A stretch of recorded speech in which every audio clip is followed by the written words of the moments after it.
They say Paris is the city of love. For me, Paris is the city where my dignity got murdered, pixel by pixel, message by message. He didn't just cheat on me, he blocked me. From a whole life I thought we were building together. I remember, standing by our broken window that night, the cold from the Minnesota winter crawling under my skin. I had just paid our rent with the last dollars from my second waitressing job. He told me he needed space for a quick business trip. Paris sounded so far away, like a dream he'd earned, something I'd never see. I waited for him to text, just to know he was safe, but every time my screen lit up, it wasn't him. And then, nothing. No blue tick, no delivered. Just silence. I tried calling, once, twice, 100 times. I didn't want to sound desperate, but my voice kept cracking.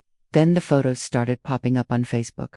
Our mutual friends tagged him, kissing her. The girl he swore was just an old friend, Eiffel Tower behind them, her hand on his chest like I used to do. And that's when the app said, "This user is no longer available." Blocked. Not just from his phone, but from every piece of the truth. You ever feel someone's lies echo in the walls you're stuck paying for? You ever taste betrayal so sharp you check your tongue for blood? That's how I learned some men don't just break you, they erase you, while you're still standing there, bills in hand, wearing the perfume they gave you for your birthday. I didn't scream, I didn't cry, not at first. I just sat on that ripped couch, shaking so bad my teeth rattled. Because I knew something then, you can't block a woman forever. Not when she has nothing left to lose. And in my tiny town, everyone knows everyone. And secrets, they never stay buried for long. Especially when you've got the receipts and the rage to make him wish Paris had swallowed him whole. When I first met Travis, he didn't look like the kind of man who'd block you from his life while standing under the Eiffel Tower. He looked like every small-town American boy, blue jeans, oil under his nails, grin crooked like he never grew out of trouble. I was 22, fresh out of my mama's trailer, and desperate for someone to make me feel safe, or at least distracted from my own mess. Travis was good at distractions. He'd show up at the diner where I pulled double shifts, drop a 20 on the counter for a cup of black coffee he never touched, then wait for my break so we could smoke behind the dumpster. He'd lean close, that sweet tobacco scent mixing with engine grease and the cheap cologne I'd come to crave. He'd whisper, "You deserve better than this, babe, better than this greasy apron and stale pies." I remember the first time he brought up Paris. We were lying on a moldy mattress in his cousin's basement. I thought he was high, talking nonsense about croissants and wine, when all I could think about was the leaky pipe dripping water onto the concrete floor. But he looked at me like I was worth something more than rusted pickup trucks and borrowed rent money. He made me believe he'd take me somewhere far, anywhere but here. I should have known better. The first red flag wasn't Paris, it was Crystal. His so-called old friend who always seemed to have a reason to call him past midnight. Once, I answered his phone while he was in the shower. Her name flashed on the screen with 3 red heart emojis. When I asked him about it, he just laughed, wiping suds from his eyes. "Baby, you're so paranoid. She's like my sister." I wanted to believe him so badly. My gut twisted like a rag every time he left the house without telling me where he was going, but I told myself love was supposed to feel like that. Knots in your stomach, secrets you pretend you don't see. My mom always said, if you find a man who stays, you hold on to him, even if he breaks you in pieces. God, she'd know. She stayed with my dad till the day the whiskey took his teeth and her smile. Maybe I was just repeating her story, word for word. When Travis told me he got a business opportunity overseas, I almost laughed. Travis could barely manage his uncle's auto shop without blowing through the till. But he looked me dead in the eye, cupped my face in those rough hands and said, "This is it, baby. One big deal and we're set. Paris, then maybe Amsterdam. I'll come back with enough money to buy you a real house. No more sleeping under leaky pipes." So, I helped him pack. Sold my grandma's ring to cover his plane ticket because his card kept getting declined. He kissed me at the bus station, like a soldier going to war. I stood there waving as he disappeared through the gates, heart pounding so loud I swear people could hear it echo off the snow. The first few days, he texted me selfies from the airport, blurry shots of coffee cups, and city lights through frosty glass. "Miss you already, babe." But then, the check-ins got shorter. One-word answers, "Busy later." Then silence. The silence stretched like a rubber band pulled tight, so tight I felt it snap the night. Crystal tagged him in a picture, her arms wrapped around him, under fairy lights on some Paris street. His smile wasn't forced, it was the same grin he gave me behind the diner when he first made me believe I was different. That's when I dialed his number, my finger trembling, so bad I kept pressing the wrong digit. Voicemail. Again. This user is no longer available. Just like that, he blocked me. My rent was due. My fridge was empty except for leftover pie from the diner. And the man I thought I'd build forever with was feeding strawberries to his ex under the Paris sky. I don't know what was colder that night, the wind that came through the cracks in my window, or the space where my trust used to live, but something else grew in that emptiness, something dark, something sharp. Because in a town like ours, you don't just disappear, not when you owe people money, not when you leave someone like me behind with nothing but questions and proof. And I knew one thing for damn sure, if Travis thought Paris was far enough to hide, he was dead wrong. I didn't sleep that first week after the block. Not really. I'd lay on that busted couch with my coat still on because the heater rattled but never worked, scrolling through Crystal's posts like I was searching for clues to my own stupidity. She was all smiles in every picture, fancy cafes, twinkling Paris streets, hotel room mirrors with his reflection blurred in the corner. She knew exactly what she was doing. And maybe, deep down, so did I. My neighbor, Mrs. Holcomb, knocked on my door one night because she heard me crying through the wall. She stood there in her pink housecoat smelling like menthol cigarettes and cheap lotion, holding out a mug of instant cocoa. I wanted to slam the door. I wanted to tell her to mind her business, but when she said, "You look just like your mama did when she caught your daddy in that trailer with the barmaid," I froze. That's the thing about small towns. Everyone remembers your worst stories. They never let you forget you come from broken things. I guess that's why I let Mrs. Holcomb sit with me while I stared at my dead phone, waiting for a message that would never come. She patted my knee like I was a sick dog. I think she meant well, but her pity made me want to peel my skin off. I went back to work at the diner the next morning, red-eyed and shaking, pouring coffee for truckers who looked at my smudged eyeliner but didn't say a word. They knew word spreads fast in a place like ours. By lunch break, people were whispering behind the pie display. "Did you hear? Travis took off with that Crystal girl. Left her high and dry." I hated being the girl people pitied. So when Travis finally unblocked me, 3 weeks later, I picked up his call. I shouldn't have, but my fingers moved before my brain did. His voice was so sweet, I almost forgot I was supposed to hate him. He said he was sorry, that Crystal meant nothing, that he just needed time to clear his head. He promised he'd be home soon, with enough cash to make everything right. He promised, and like a fool, I swallowed every lie because sometimes lies taste sweeter than the truth. He told me to wait for him at the bus station like I did the first time.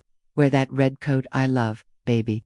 I'll bring you something from Paris, you'll see." I spent my last $40 on a cheap dye kit to touch up my roots. I put on lipstick so bright it made my cracked lips burn.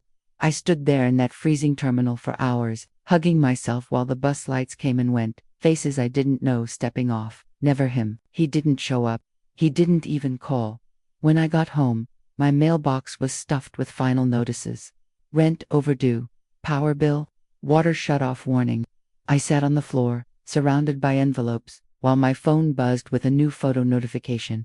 Crystal again. This time it wasn't Paris, it was Vegas. Travis's arm draped over her shoulder, a blurry neon wedding chapel in the background. Her caption, "What happens in Vegas, starts forever." My vision went black around the edges.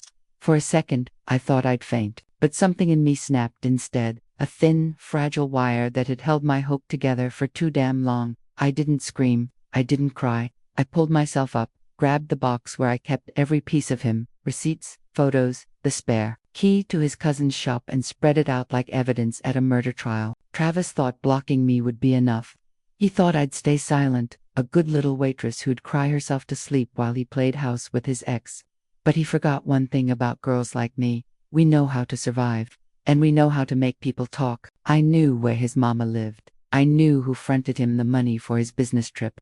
And most of all, I knew that secrets don't stay hidden in a town like ours. By the time Travis stepped back on American soil, he'd wish Paris had swallowed him whole. I started with his mama because I knew she'd crack first. Mrs. Lorraine Boone was the kind of woman who left her Christmas lights up year-round, even when half the bulbs were burnt out, and still acted like her son was some hometown hero. She hadn't seen him in months.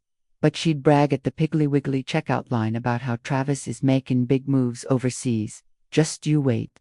I showed up on her porch with a grocery bag of her favorite cheap wine, and the sweetest smile I could fake. Her house smelled like mildew and stale cigarettes. Yellowed family photos covered every wall, but none of them looked recent. I spotted one of me and Travis' 4th of July cookout, my hair in braids, his arm tight around my shoulders. I wondered if she ever looked at it and wondered what went wrong. I let her talk. That's what people like her love, the sound of their own voice. She poured herself a glass of that wine so full it almost spilled. She laughed about how Travis was always a ladies' man, just like his daddy, then leaned closer like she was telling me a secret.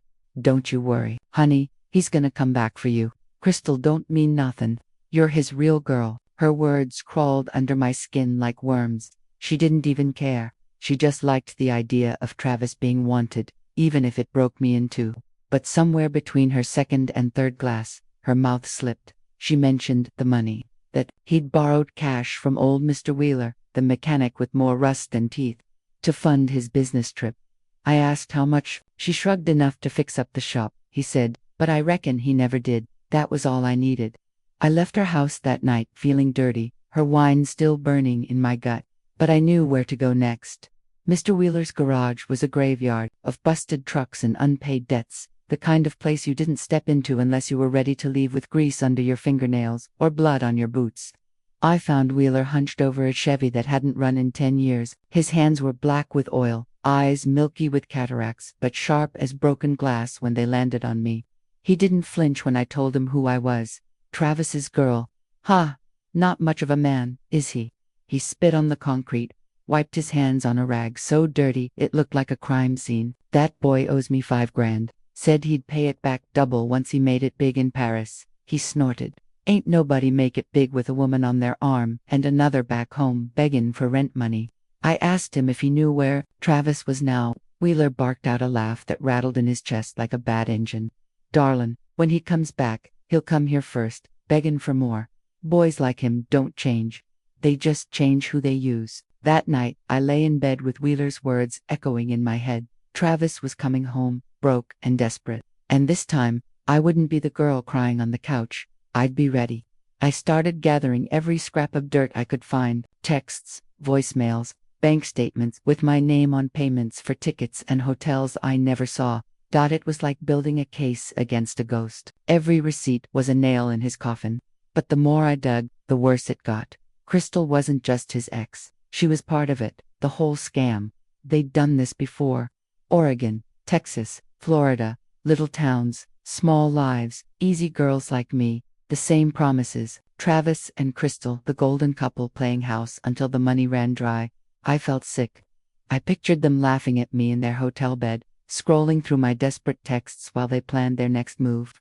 My hands shook so bad I dropped my phone, watched the screen crack as it hit the floor. But that crack was the last thing he'd take from me. If Travis was coming back, he wouldn't just find an angry girl waiting. He'd find a storm, and he'd learn real quick what happens when you push someone so far they've got nothing left to lose. Because I knew something Travis didn't.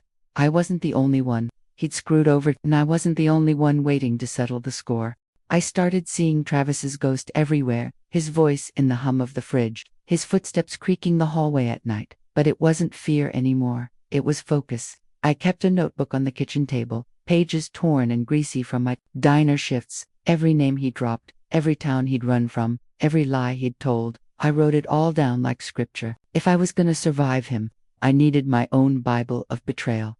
I went back to the diner every morning with fresh circles under my eyes, listening for gossip between coffee refills. Small towns have long memories and loose lips. It didn't take much to piece things together. The trucker who bragged about Travis stiffing him on a trailer deal. The bartender who'd seen Crystal flirting with a Newmark last summer. It was all there if you were willing to hear it.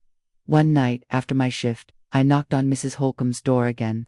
She didn't look surprised, just moved her little dog off the couch and poured us both instant cocoa like last time. She told me about the girl before me, Angela. The one who'd ended up in a women's shelter 2 counties over after Travis bled her dry. I'd never heard her name before, but when Mrs. Holcomb handed me a crumpled envelope with Angela's old address scribbled on it, my hands started to shake.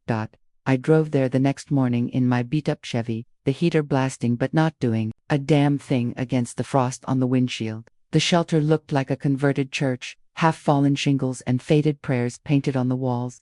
I almost turned back, but then I saw her, Angela, hunched on the porch, smoking a cheap cigarette, like it was the only thing keeping her from floating away. She was older than me. Or maybe she just looked it.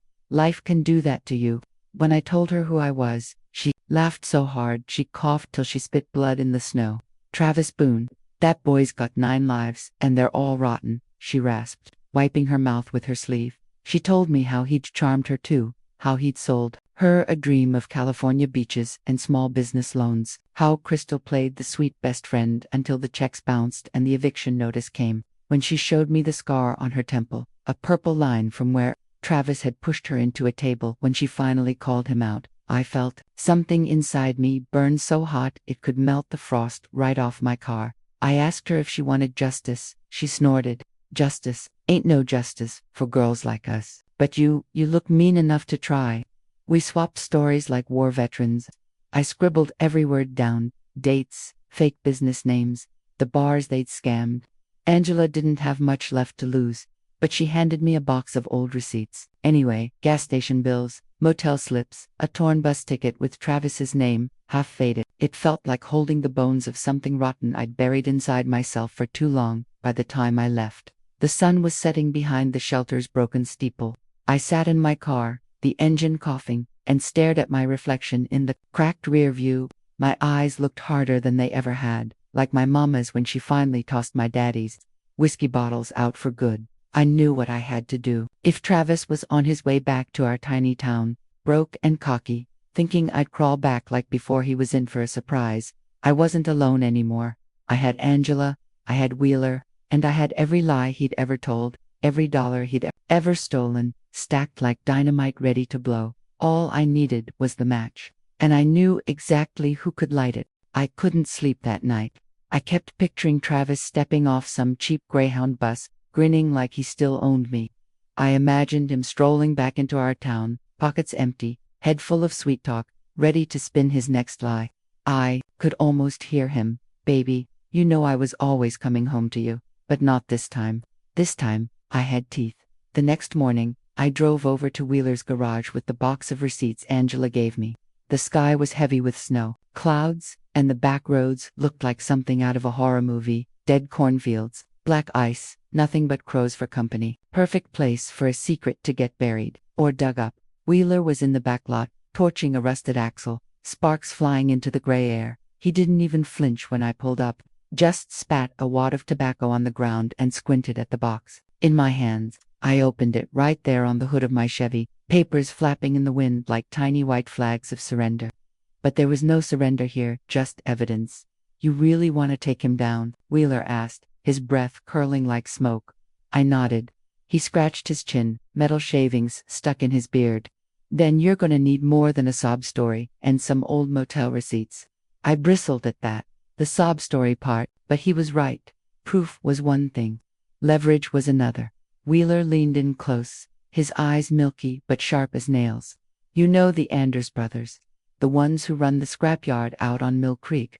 Travis owes them too. Stole a catalytic converter, flipped it for cash. Boys like that don't call the cops, they settle debts their own way. The Anders brothers. I hadn't thought of them in years. Back in high school, they'd terrorized the parking lot fights behind the bleachers, knives tucked into their boots. They were the kind of men Travis always pretended to be, dangerous in ways that didn't need cheap words. It felt wrong, dragging more people into my storm, but every time I hesitated, I'd see Angela's scar. I'd see my mama's tired eyes, after my daddy's fists, and I'd feel the echo of that click. This user is no longer available. Like I'd been blocked not just from Travis, but from my own damn future. So I found the Anders brothers that afternoon out behind the scrapyard. Oil drums burning, country metal blasting from a busted radio. They didn't recognize me at first, but when I said Travis's name, they laughed.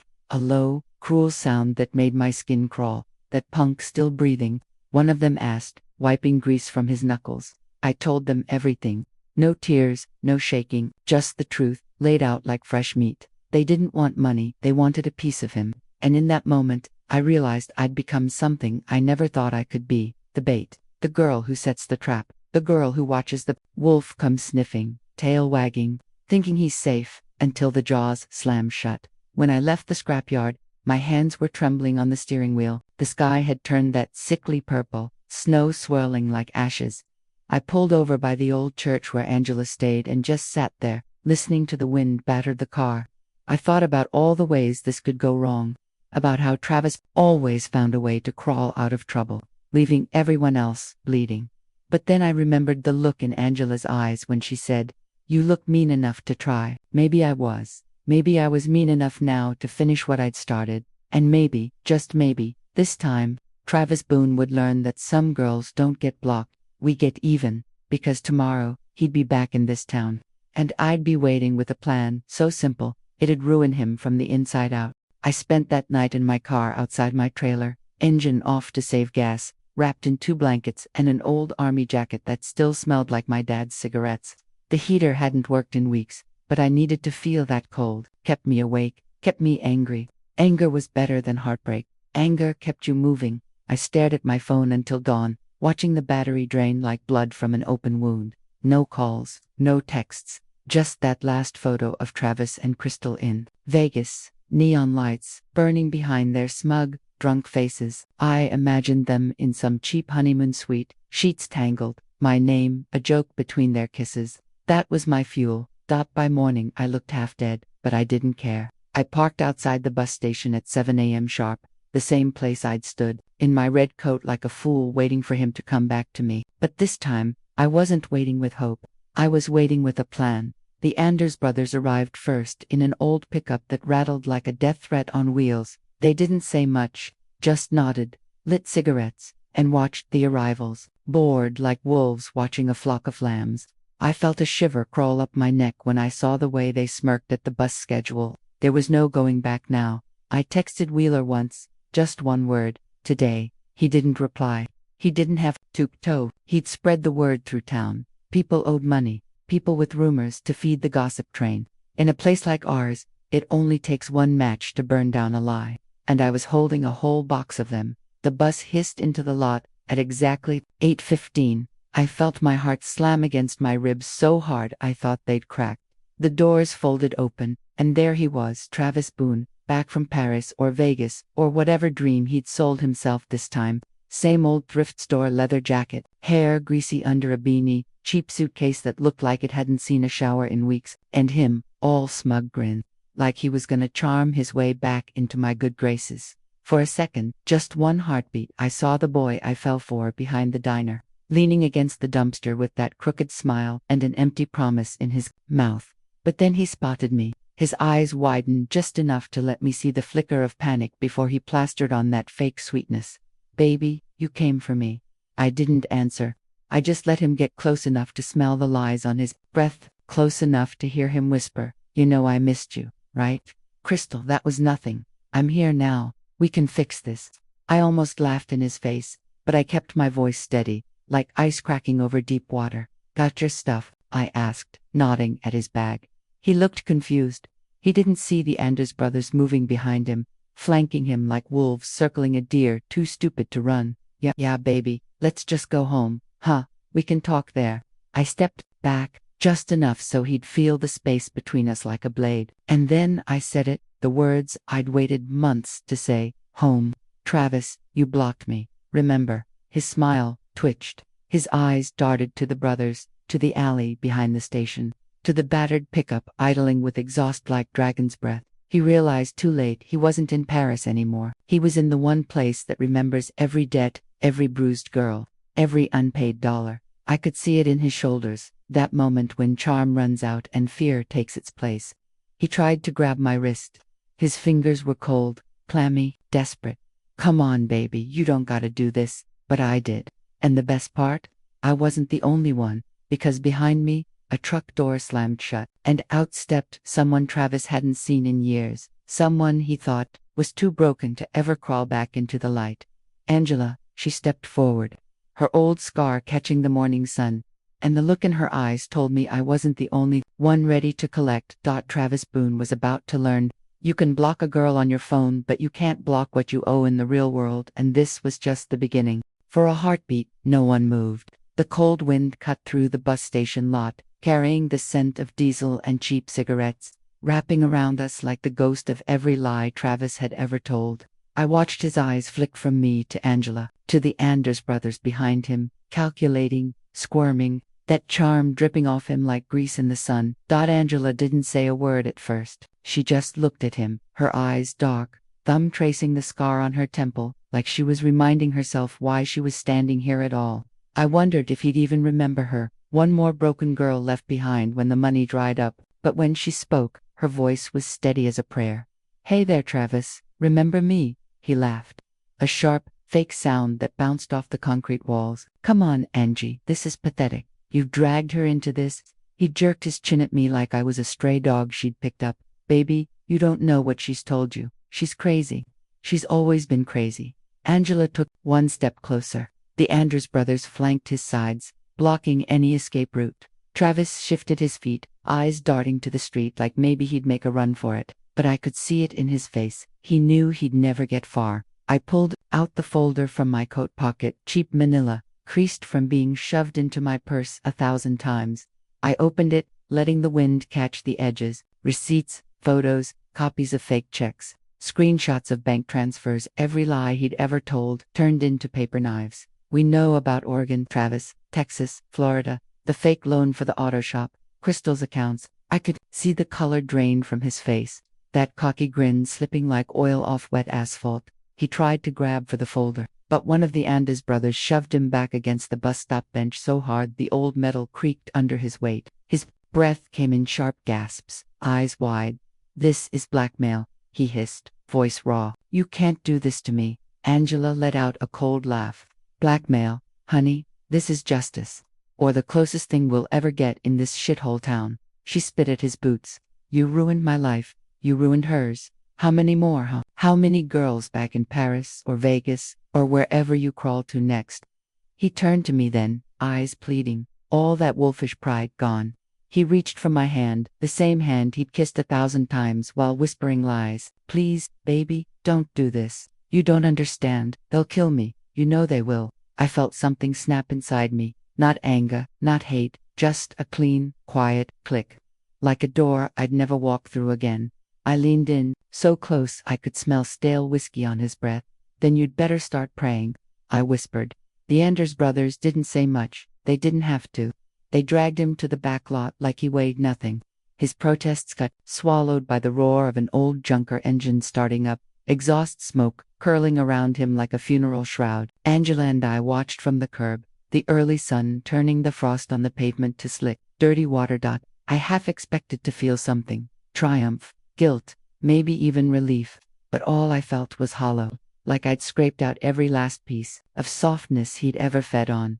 Angela lit a cigarette with shaky fingers, her eyes never leaving that old pickup as it rattled down the road. "You think they'll really do it?" she asked. I shrugged. "Doesn't matter. He won't block me again. Not now." But as we stood there in that empty lot, I realized something. Taking him down wasn't the end. Not for me.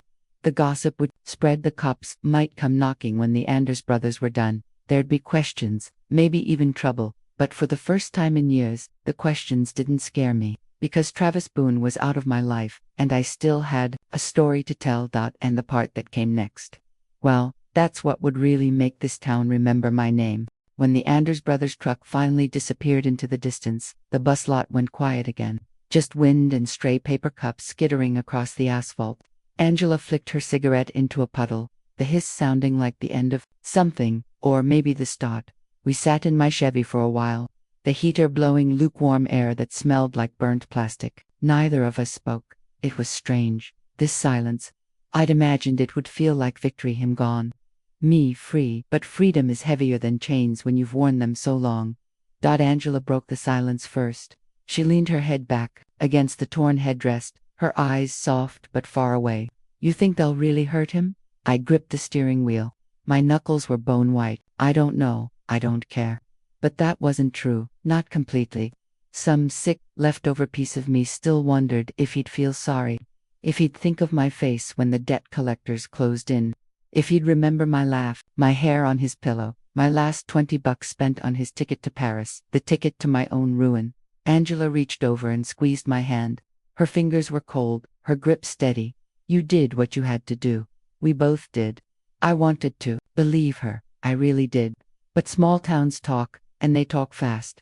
By the next morning, I heard the whispers at the diner. Some trucker claimed he'd seen Travis at the edge of Mill Creek, bruised and bloody, trying to hitch a ride out of state. Another swore they'd found a ripped suitcase in the scrapyard, clothes scattered like roadkill. Part of me hoped he'd make it out alive, not because he deserved it, but because I wanted him to live with the truth gnawing at his bones. He'd lost me, Angela, every girl he'd ever used, like a free meal ticket. He'd lost the only place dumb enough to take him back. The sheriff showed up at my trailer 3 days later, Deputy Harmon, all gut and suspicion, stuffed into a faded brown uniform. He asked if I'd seen Travis, asked if I knew why people were saying I'd set him up. He glanced around my living room like he expected to find a murder weapon tucked between the couch cushions. I didn't flinch. I just poured him a mug of instant coffee and sat on my hands so he wouldn't see them shake. Deputy, you know Travis, I said, voice sugar-sweet. He's always running, always lying. Maybe he finally ran too far.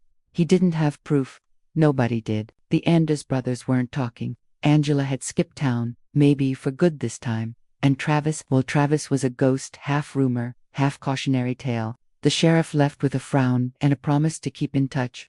I stood on my porch after he drove off, staring at the thin line where my yard met the gravel road. I wondered if Travis was still out there, limping through backwoods and empty highways, cursing my name to the crows. I wondered if he'd ever knock on my door again, a battered apology on his lips. But the truth is, I wasn't waiting anymore. I sold the last of his junk for scrap, paid Wheeler back the money I'd borrowed to keep the lights on, and packed a single suitcase of my own. For the first time since I was 28 too, that suitcase wasn't for him. It was for me. I locked my trailer door behind me, the key cold and heavy in my pocket. As I walked to my car, I heard the crunch of gravel, a sound that still makes my heart race. But this time, when I turned around, it wasn't Travis standing there. It was Mrs. Holcomb, my nosy neighbor, in her faded pink robe, holding an envelope in her liver-spotted hands. She looked pale, like she'd seen a ghost. Honey, she rasped, you better read this. It was in your mailbox this morning. I took the envelope, my fingers trembling. My name was scribbled on the front in Travis's messy scrawl, the same scrawl that once signed birthday cards and bounced checks. Inside was a single sheet of paper, just a few lines, written like he'd scratched them in the dark. You'd think you won, but you'll never outrun me. Not in this town, not anywhere. And at the bottom, smeared in what looked like dried blood or old ink, was a Paris hotel receipt, our hotel receipt, the first lie he ever told me. My pulse thundered. In my ears, he was alive, and he was still playing the game. I thought I'd burned that bridge to ashes. Turns out, some ghosts don't stay buried. I stood there on my porch with that filthy envelope trembling in my hands, the wind whipping my hair across my face like tiny lashes. For a second I felt 22 again, stupid, desperate, in love with a boy who'd blocked me from the world, but never from himself. But I wasn't that girl anymore. Mrs. Holcomb hovered behind me, her robe flapping like some sad old flag. You gonna call the sheriff, honey? She asked, voice thin with worry. I looked at her, really looked, and saw the reflection of every woman in this town who'd ever made excuses for a man like Travis. Women like my mama, who'd whispered he didn't mean it through bruised lips. Women like Angela, who'd lost years hiding from his ghosts. Women like me, who'd finally learned, a man like Travis doesn't just want you scared. He wants you small enough to crawl back. I folded that damn letter once, twice, slipped it into my pocket, like a secret I was done carrying alone. No, Mrs. Holcomb, I said, my voice flat as ice. I ain't calling nobody. He wants me scared. I'm done playing his game. That night, I didn't sleep. I pulled out the old box again, the one I'd once kept under my bed, like a shrine to all his promises. I spread it across the kitchen table, the photos, the receipts, the gas station slips, the Paris hotel bill with my name scribbled in the margins like I was just another expense. I read it all one last time, let every cheap word burn its way through me, until I didn't feel sick anymore, just empty. Empty and clean. At dawn, I drove to the church shelter. I didn't have to look far. Angela was there, waiting on the steps, her coat too thin for the frost. She didn't ask why I'd come. She just took the box from my hands and said, "You sure?" I nodded. "He wants to haunt me. Let him try. I'm done hiding." We spent that morning at the tiny courthouse, sitting on cold plastic chairs, while the clerk made copies of everything, statements, proof, all the stories Angela and I pieced together. We handed over the names of every girl he'd conned, every backhanded deal he'd made with scumbags like the Anders brothers. It wasn't perfect. It wouldn't undo what he'd done. But it was enough to open doors, to plant questions that would stick with him like tar dot when it was done. Angela slipped her arm through mine. Her voice was hoarse but steady. "You know he's gonna run. Let him," I said. "He'll never outrun this." I went home to my empty trailer, locked the door, and poured the last of my instant coffee into a chipped mug. I stared out the cracked window at the road that led out of town, the road Travis used to swear would take us anywhere but here. I wondered where he was now. Somewhere cold, probably. Somewhere dark, waiting to block his next girl like he blocked me. Maybe he'd knock on my door again one day, smiling that devil grin. But this time, I'd be ready. Because girls like me, the ones who get blocked, used, left behind, we learn how to bury the past when it won't stay dead.